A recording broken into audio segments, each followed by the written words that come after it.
Good morning, boys and girls. We are going to be doing something a little bit different in reading today.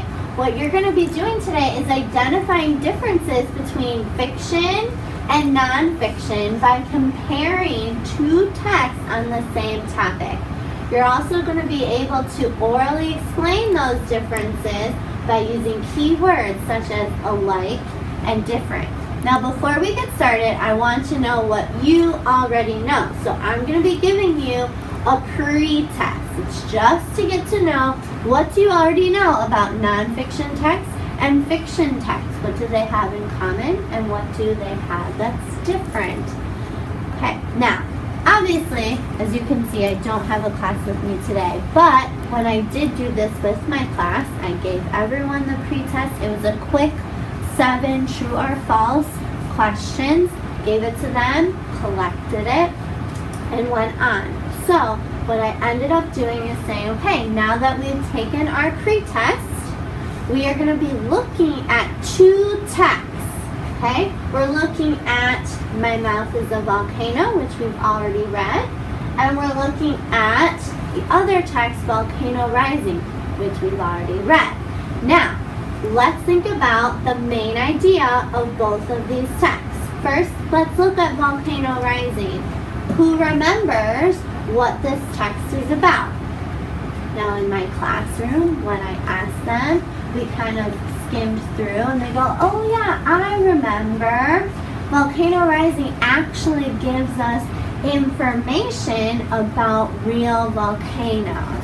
Awesome. Yes, we got a lot of good information about volcanoes, how they formed, where they're located in the world, and what happens with a volcano. Okay, then I switch over. All right, let's go back to My Mouth is like a volcano. What do we remember about the main idea of this book? What was it like? Oh, well, that was a story. This is their responses typically. That was a story about a boy who in the classroom, he just could not stop talking. He would interrupt people all the time at home, at school, and so they said in the text that his mouth would erupt and his mouth ended up being like a volcano. Very good. We know these two texts, but what we need to understand is how are they alike and how are they different? We need to start thinking about that. Why did the author write this story? Okay, so a typical response from my student was, well, this was more of a story and it was a really funny story. We all laughed a lot at this story. So we talked a lot about, okay, remember author's purpose, to inform, to persuade, or entertain. And our students were thinking, oh, I really think the author is trying to entertain us with this story. Yes, this was definitely a story. He was trying to entertain us. It was funny. We had a good laugh. Okay, now switching over to Volcano Rising. Why did the author write this story? Okay, we started talking again. What do we know about informing, persuading, entertaining? Well, we got a lot of information from A Volcano Rising. So students right away were, oh yeah, we were definitely being informed about volcanoes. Now, once we were able to determine author's purpose, which we knew already about, then we started to kind of say, okay, can we already start looking at what do these books have in common? How are they alike? Okay, we can talk about, okay, how are they different? And I can kind of start to show them this is the task that they're doing today, that they're going to be comparing them. But I want them to dig deeper than just the main idea. I want them to dig deeper than just the author's purpose. What makes these two texts different? Okay, now as I'm going and doing that, we want to really see the connections. Well, they're both about volcanoes. We know they're on the same topic. They both use words like erupting, rumble, all of those things. But what really makes them different is they look a lot different. We talked about that. A lot of these pictures are illustrations. Okay, now when we go to Volcano Rising, what was special about this nonfiction book We started talking about the genres, bringing that into our conversation. This was a nonfiction book, but this also had illustrations.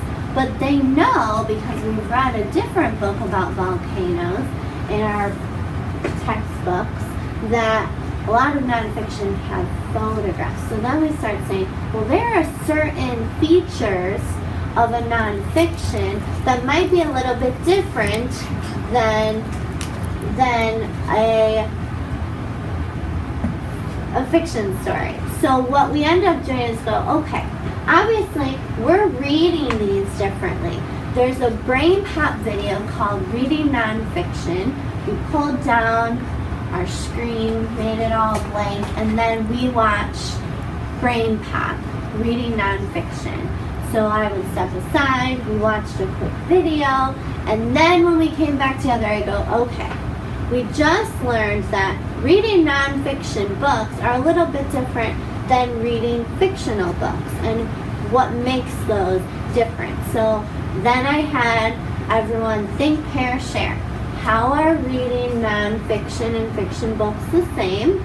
Okay, well, they both are giving us a good story or good information. We both like to read them, but we read them differently. And we saw in the video, now think, pair, share again, how do we read them differently? Well, in a nonfiction book, some of the times we don't always have to read nonfiction the same way we read fiction. Fiction is a story, we read it from the beginning to the end. Most nonfiction books have table of contents or have something different that we don't have to read the whole thing. We can go to what we really need out of that book, the information we need, and go straight to it. So I say, we start to notice, and this is from our conversation, that nonfiction books have different features in it. So then I go, okay, get my big nonfiction book out, and I say, let's just look at some of the things you've already started to notice. So I open this up and I show everyone a lot of nonfiction. We're going to have table of contents. It's going to give us specific information in a specific place. That's great. We're going to have real pictures. A lot of my students said, well, and sometimes we have diagrams. So then I would kind of focus on, whoopsies, sorry.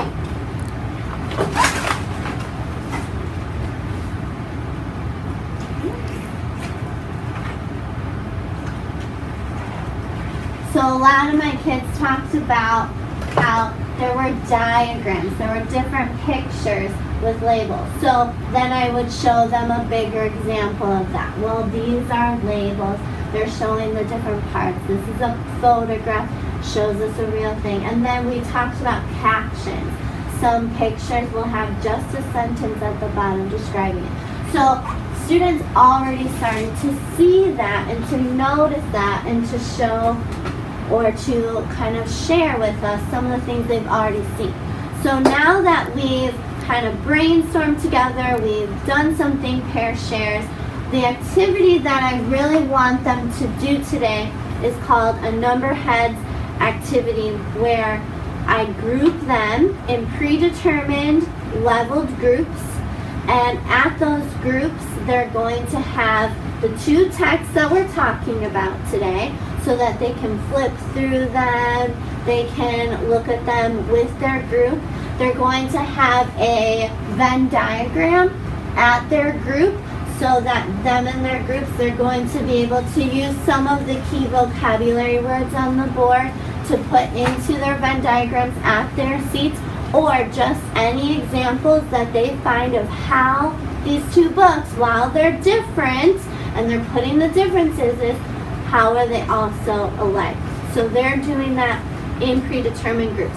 The reason I have predetermined groups is so that they have modifications. So in my MPI strand, I have certain groups that are literally just matching pictures. They're doing a picture store of what would you find in fiction, what would you find in nonfiction. I have sentence frames for certain groups. I have certain groups only showing a few examples of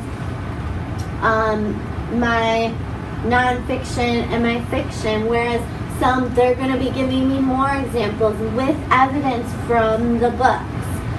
So they're doing that in their activity. I'm going to be walking around, and I would make informal observations. I would be working with those groups that might need me more. So as I actually did this in my classroom, it went really well. Students were collaborating, and I could also check on my oral objective. Are they able to actually explain to their partner the differences and the similarities between these two texts? And they did a really good job with that.